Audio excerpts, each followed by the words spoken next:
पहले के चैप्टर में जितने हम लोग रेखाक्षरों का ज्ञान सीखे हैं उसको अब कितने प्रकार में बांटा गया है उसके बारे में हम लोग जानेंगे। रेखाक्षर रेखाक्षर को 3 भागों में बांटा गया है। फर्स्ट नंबर पॉइंट, रेखाक्षर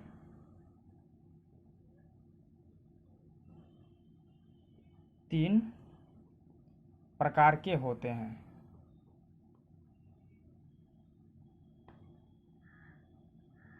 तीन प्रकार के होते हैं।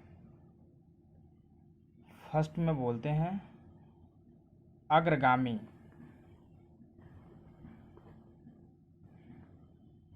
दूसरा होता है ऊर्ध्वगामी,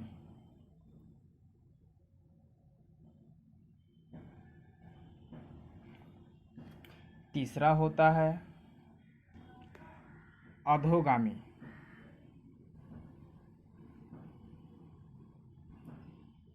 यानी पहले चैप्टर में जितने रेखाक्षरों का हमने अभ्यास किया है उसको 3 पार्ट्स में बांटे गए, यानी 3 प्रकार में बांटे गए हैं।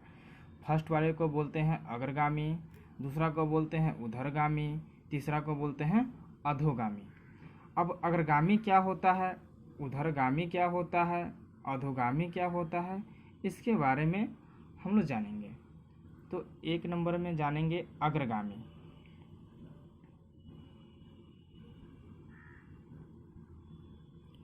अग्रगामी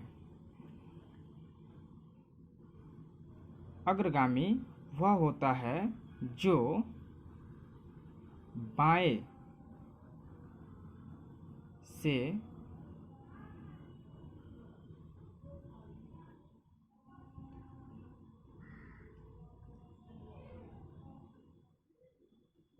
की तरफ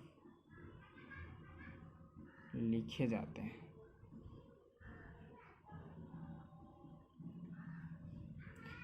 अग्रगामी वह रेखाक्षर होता है जो बाएं से दाएं की तरफ लिखे जाते हैं।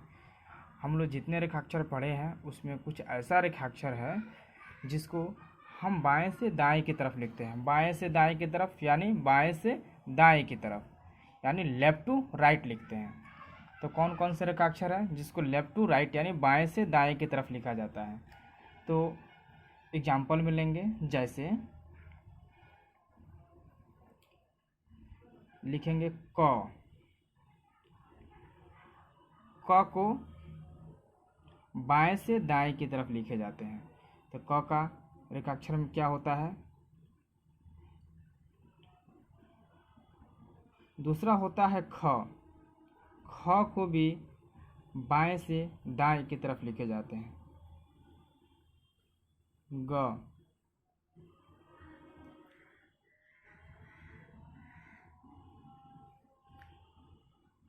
घ को भी बाएं से दाएं की तरफ लिखे जाते हैं।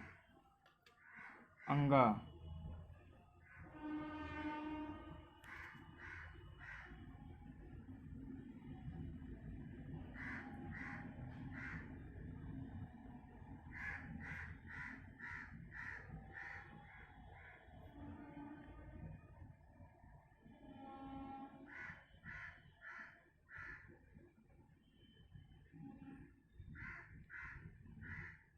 चलिए, अग्रगामी में कुछ ऐसे रेखाक्षर हैं जिसको बाएं से दाएं की तरफ लिखे जाते हैं।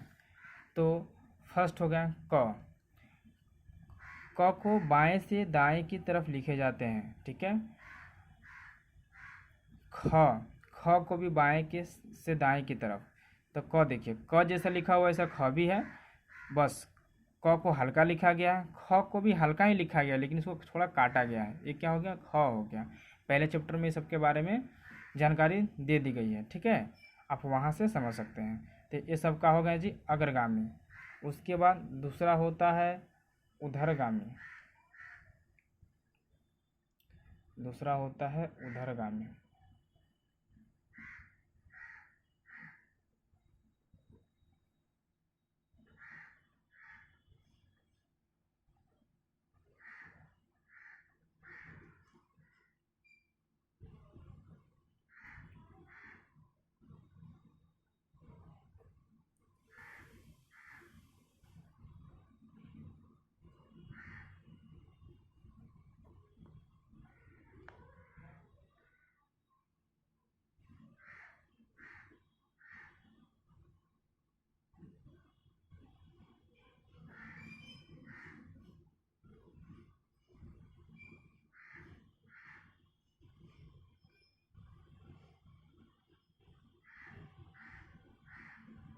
चलिए अब आ गए उधरगामी की तरफ। उधरगामी वैसा रेखाक्षर होता है जो नीचे से ऊपर की तरफ लिखे जाते हैं, जो नीचे से ऊपर के, जो ये लाइन दिख रहा है ना, इस लाइन से ऊपर की तरफ लिखते हैं, इसको क्या बोलते हैं जी? उधरगामी बोलते हैं। इसके भी कुछ एग्जाम्पल है जिसको यहाँ देखेंगे।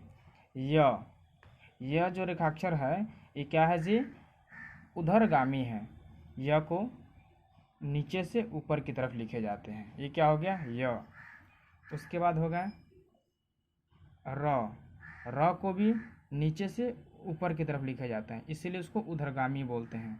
ल, व, इसको भी नीचे से ऊपर की तरफ लिखे जाते हैं। ह, नीचे से ऊपर की तरफ लिखे गए, इसको क्या बोलते हैं? उधरगामी बोलते हैं। उधरगामी जो नीचे से ऊपर की ओर लिखे जाते हैं, जैसे य, र, ल, व, ह, ये सब रेखाक्षर क्या है जी? उधरगामी है। तीसरा होता है अधोगामी।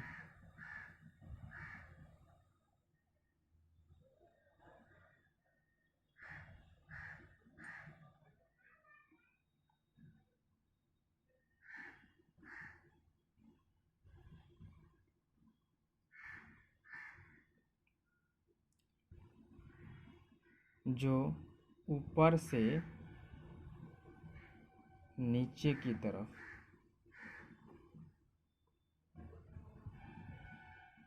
नीचे की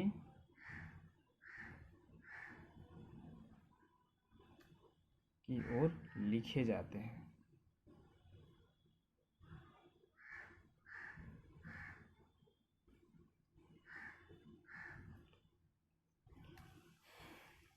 अब तीसरा नंबर पढ़ना है अधोगामी। अधोगामी जो ऊपर से नीचे की ओर लिखे जाते हैं उसको अधोगामी बोलते हैं। इसको कैसे लिखेंगे जी?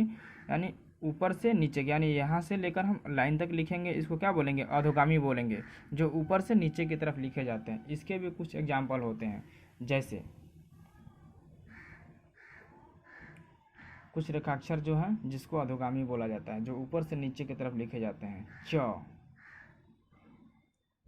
छ,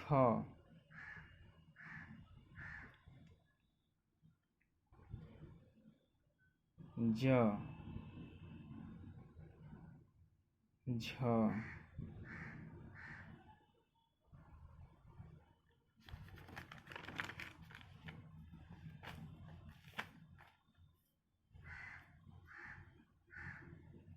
ट,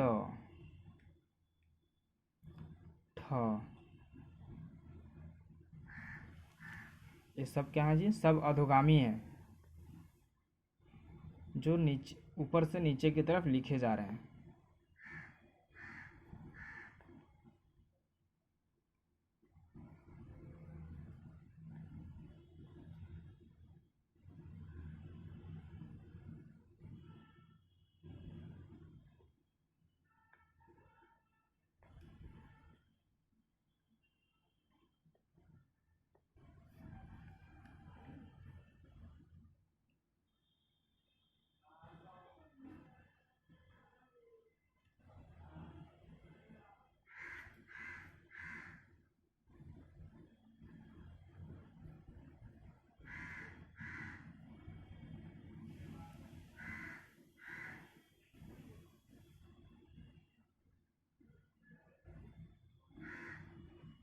चलिए, यहाँ ह को उधरगामी भी बोला गया है और ह को अधोगामी भी बोला गया है।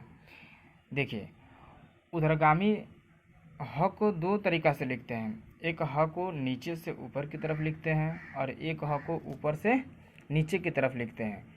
तो ये अधोगामी जो होता है, इस रेखाक्षर में क्या होता है, इसको ऊपर से नीचे की तरफ लिखे जाते हैं। ये जितने रेखाक्षर हैं सब अधोगामी हैं, जो ऊपर से नीचे की तरफ लिखे गए हैं। ये जितने अक्षर लिखे गए हैं, ये सभी अक्षरों का ज्ञान चैप्टर 1 में हम लोग सीख चुके हैं, वहाँ आप देख सकते हैं।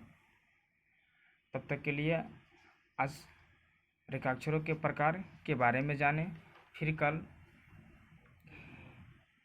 इसको जोड़ने के नियम के बारे में जानेंगे।